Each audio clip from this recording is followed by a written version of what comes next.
काय नाव आहे आई तुमचं? लावदरबाई. कुठले राहणार आहेत? गोदेगाव. कोल्हेगाव, गोदेगाव. गोंदेगाव. गोदेगाव. ओके. तालुका कोणता आहे? नगर.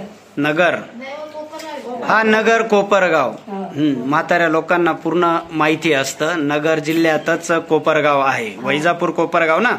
हा हा. काय काय त्रास होता तुम्हाला? त्रास होता, जेवण जात नव्हतं आणि दम लागायचा. दम लागताना जेवण जायचं. डॉक्टरने करून दिलं, काढून दिलं.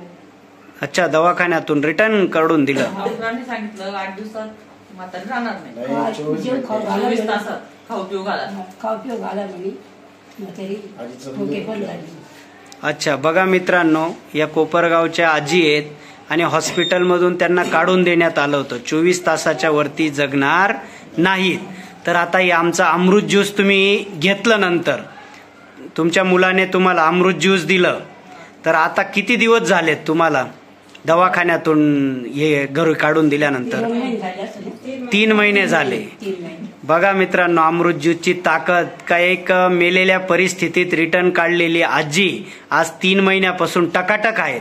आता चालता वगैरे सगळं येतं. चालून दाखवा बरं, उभे राहा बरं. जेवण वगैरे जातं ना?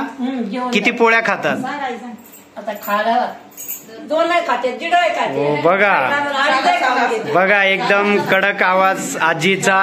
तर हे औषध वापरून तुम्ही खुश आहात ना? रियांश अमृत ज्यूस 100%. 100%. हे इलाज बाबांनी आपल्याला जीवदान दिला. त्यानं ते औषध पाणी आपल्याला चालू केलं. ओके. कोणते विलास बाबा आहेत? या इकडे. ओके. तर त्यांना एक चांगला आशीर्वाद पण द्या. याचा आशीर्वाद आहे बाबा. Okay okay okay okay.